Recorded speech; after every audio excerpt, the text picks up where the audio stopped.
नमस्कार। आकाशवाणी से प्रस्तुत है समाचार संध्या।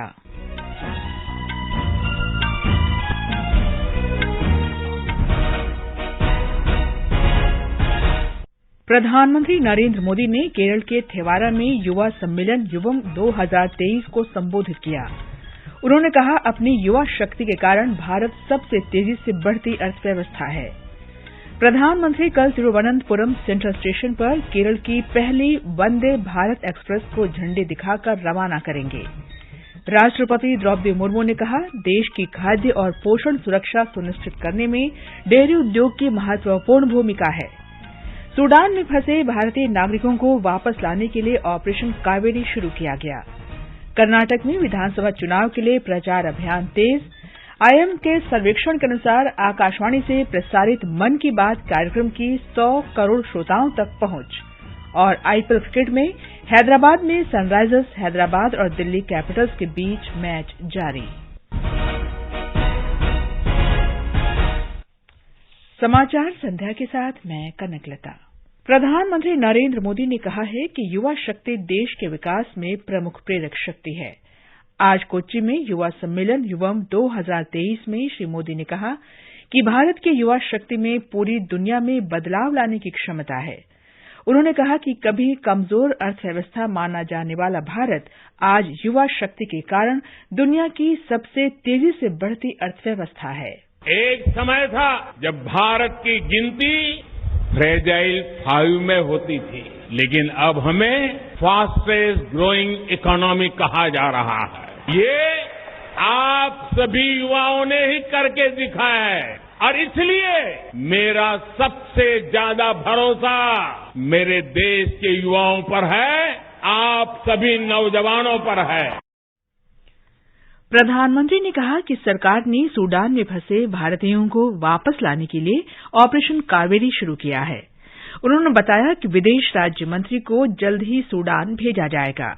श्री मोदी ने कहा कि बुनियादी ढांचा देश के विकास में महत्वपूर्ण भूमिका निभाता है और इससे अधिक रोजगार सृजन, नए उद्योग लगाने और पर्यटन को बढ़ावा देने में मदद मिलेगी।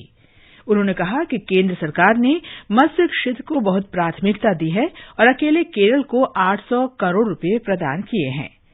इससे पहले श्री मोदी एक रोड शो में शामिल हुए। वे रोड शो में पैदल चले और हजारों लोगों ने पंखुड़ियां बरसाकर और हाथ हिलाकर उनका उत्साहपूर्वक स्वागत किया। प्रधानमंत्री कल सुबह तिरुवनंतपुरम सेंट्रल स्टेशन पर केरल की पहली वंदे भारत एक्सप्रेस रेलगाड़ी को रवाना करेंगे। मेक इन इंडिया पहल के अंतर्गत आने वाले वर्षों में 400 वंदे भारत रेलगाड़ियों के निर्माण का लक्ष्य रखा गया है। हमारे संवाददाता की एक रिपोर्ट। वंदे भारत ट्रेनों ने गति और सुविधा के आधार पर अपनी एक अलग पहचान बनाई है। तिरुवनंतपुरम से कासरगोड के बीच चलने वाली यह वंदे भारत ट्रेन 588 किलोमीटर की दूरी 8 घंटे 5 मिनट में तय करेगी। यह ट्रेन कोल्लम, कोट्टायम, एर्नाकुलम टाउन, त्रिशूर, शोरनूर, कोझिकोड और कन्नूर स्टेशनों पर रुकेगी। राजधानी एक्सप्रेस की तुलना में यह वंदे भारत ट्रेन यात्रियों को लगभग 1 घंटा पहले अपने गंतव्य तक पहुंचाएगी। यह ट्रेन गुरुवार को छोड़कर सप्ताह में 6 दिन चलेगी। एसी चेयर कार के लिए यात्रियों को 1590 रुपए और एग्जीक्यूटिव चेयर कार के लिए 2880 रुपए का किराया लगेगा। वंदे भारत ट्रेन की शुरुआत होने से इस क्षेत्र में पर्यटन के साथ साथ आर्थिक विकास को भी बढ़ावा मिलेगा। दीपेंद्र कुमार, आकाशवाणी समाचार, तिरुवनंतपुरम। प्रधानमंत्री मोदी केरल में 3200 करोड़ रुपए से अधिक के विभिन्न परियोजनाओं का शिलान्यास और लोकार्पण करेंगे। प्रधानमंत्री तिरुवनंतपुरम, कोझिकोड और वर्कला शिवगिरी रेलवे स्टेशनों के पुनर्विकास सहित कई रेल परियोजनाओं की आधारशिला भी रखेंगे। श्री मोदी डिंडीगुल पलानी पलक्काड रेलखंड के विद्युतीकरण परियोजना को भी राष्ट्र को समर्पित करेंगे। वे कोच्चि वाटर मेट्रो को भी राष्ट्र को समर्पित करेंगे। ये परियोजना कोच्चि को बैटरी चालित इलेक्ट्रिक हाइब्रिड नौकाओं से 10 द्वीपों से जोड़ेगी।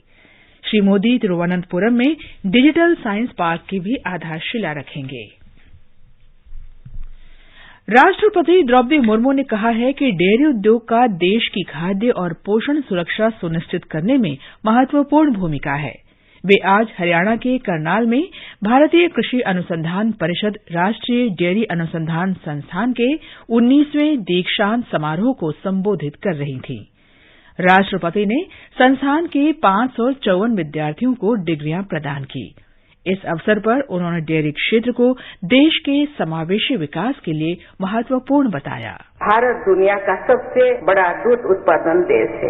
भारत का वैश्विक दूध उत्पादन में लगभग 22% हिस्सा है। डेयरी सेक्टर का देश की जीडीपी में लगभग 5% योगदान है तथा डेयरी उद्योग भारत के लगभग 8 करोड़ परिवारों को आजीविका प्रदान करता है। इसीलिए ICAR, NDRI जैसे संस्थानों के देश के समावेशी विकास में महत्वपूर्ण भूमिका है। राष्ट्रपति ने कहा कि गाय और अन्य मवेशी भारतीय समाज और परंपरा का अभिन्न हिस्सा हैं। ये समाचार हमारी वेबसाइट newsonair.com/hindi और हमारे mobile app news on AIR पर भी उपलब्ध हैं।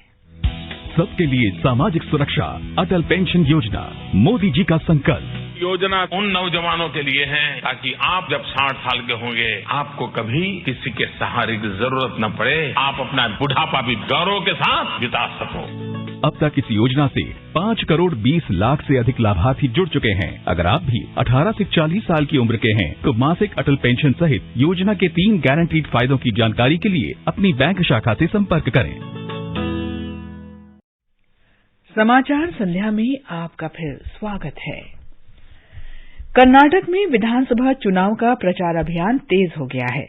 गृहमंत्री अमित शाह आज मैसूर के चामुंडी मंदिर में पूजा अर्चना करने के बाद चामराजनगर जिले में एक रोड शो में शामिल हुए। एक रैली में उन्होंने कहा कि भाजपा अकेले ही राज्य का विकास सुनिश्चित कर सकती है और सभी समुदायों को साथ लेकर चल सकती है।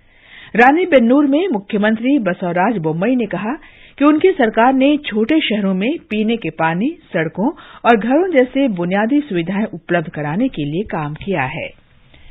चिकमगलूर में कांग्रेस के राष्ट्रीय अध्यक्ष मल्लिकार्जुन खड़गे ने कहा कि कर्नाटक को प्रगतिशील विचारों वाला एक विकास समर्थक राज्य माना जाता है और कांग्रेस पार्टी ने अपने कार्यकाल के दौरान कई नवीन विकास योजनाएं शुरू की हैं। बेलगावी जिले के रामदुर्ग में कांग्रेस नेता राहुल गांधी ने कहा कि कांग्रेस पार्टी राज्य में विकास की नई कहानी लिखने के लिए प्रतिबद्ध है। एक रिपोर्ट।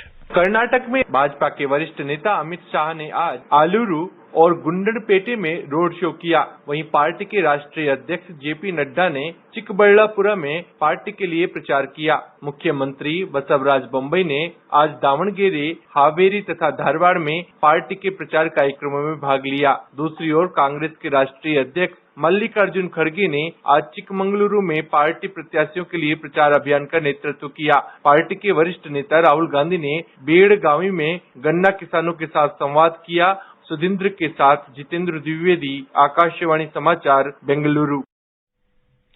आकाशवाणी के मन की बात कार्यक्रम ने देश की जनता पर सकारात्मक प्रभाव डाला है और उनमें खुशी और आशावाद की भावना उत्पन्न की है। मन की बात कार्यक्रम के श्रोतागण संबंधी सर्वेक्षण में ये बात उजागर हुई है। ये सर्वेक्षण भारतीय प्रबंधन संस्थान रोहतक और प्रसार भारती ने मिलकर किया है। इस सर्वेक्षण का शीर्षक है मन की बात के श्रोताओं की प्रतिक्रिया और भावनाओं का विश्लेषण। IIM रोहतक के निदेशक प्रोफेसर धीरज पी शर्मा ने आज नई दिल्ली में बताया कि सर्वेक्षण से ये सामने आया है कि लगभग 96% लोगों को मन की बात कार्यक्रम के बारे में जानकारी है।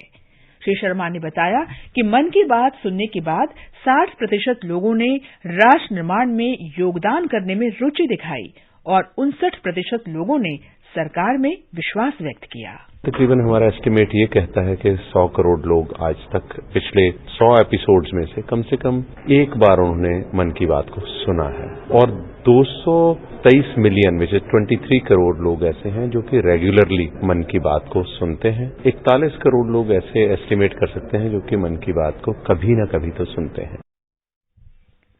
प्रोफेसर शर्मा ने बताया कि प्रधानमंत्री नरेंद्र मोदी का संपर्क साधने का ढंग और उनका व्यापक ज्ञान श्रोताओं को भावनात्मक रूप से जोड़ता है।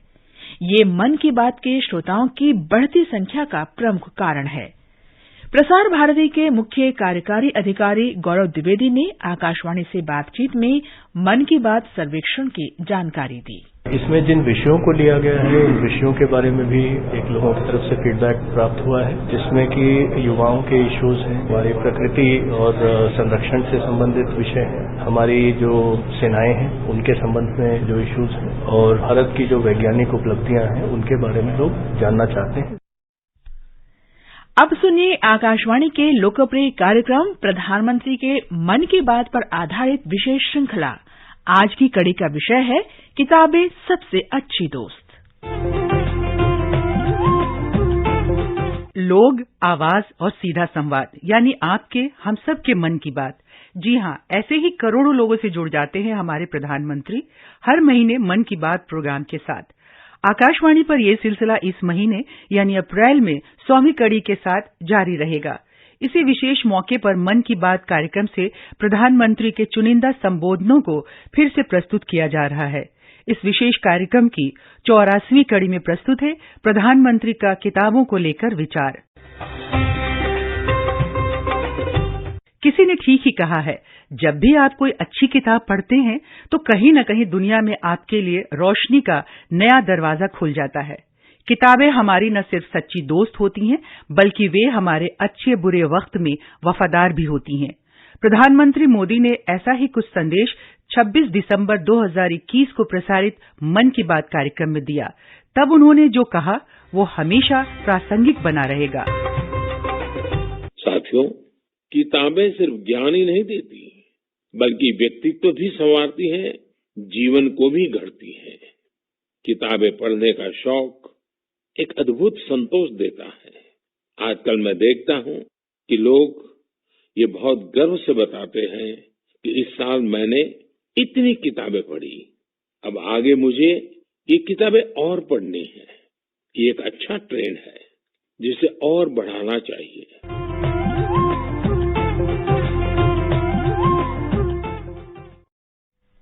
मन की बात पर आधारित विशेष श्रृंखला आप सुन सकते हैं प्रतिदिन सुबह 8 बजे समाचार प्रभात, 2:15 बजे दोपहर समाचार और रात 8:45 बजे समाचार संध्या में। भारत ने सूडान में फंसे अपने नागरिकों को वापस लाने के लिए अभियान कावेरी की शुरुआत की है।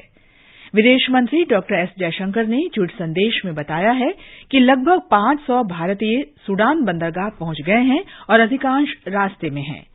उन्होंने कहा कि भारतीय जहाज और विमान नागरिकों को स्वदेश लाने के लिए तैयार हैं।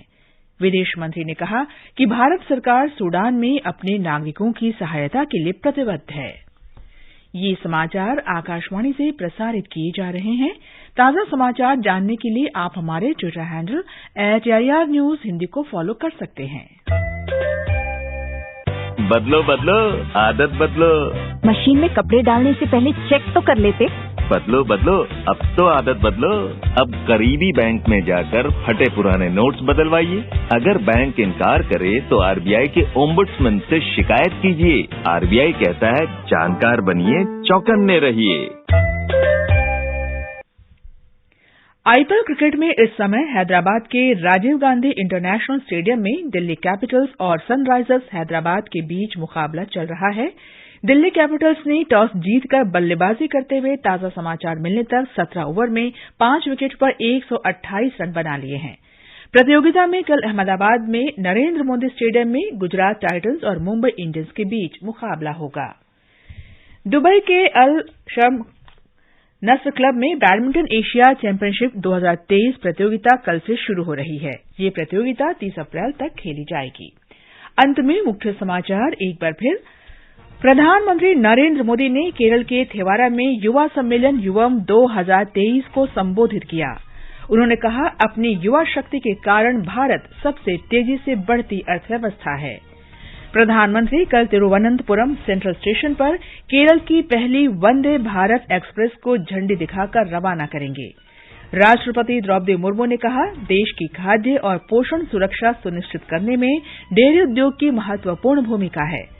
सूडान में फंसे भारतीय नागरिकों को वापस लाने के लिए ऑपरेशन कावेरी शुरू किया गया। कर्नाटक में विधानसभा चुनाव के लिए प्रचार अभियान तेज और आईएम के सर्वेक्षण के अनुसार आकाशवाणी से प्रसारित मन की बात कार्यक्रम की 100 करोड़ श्रोताओं तक पहुंच। इसके साथ ही समाचार संध्या का ये अंक समाप्त हुआ। नमस्कार।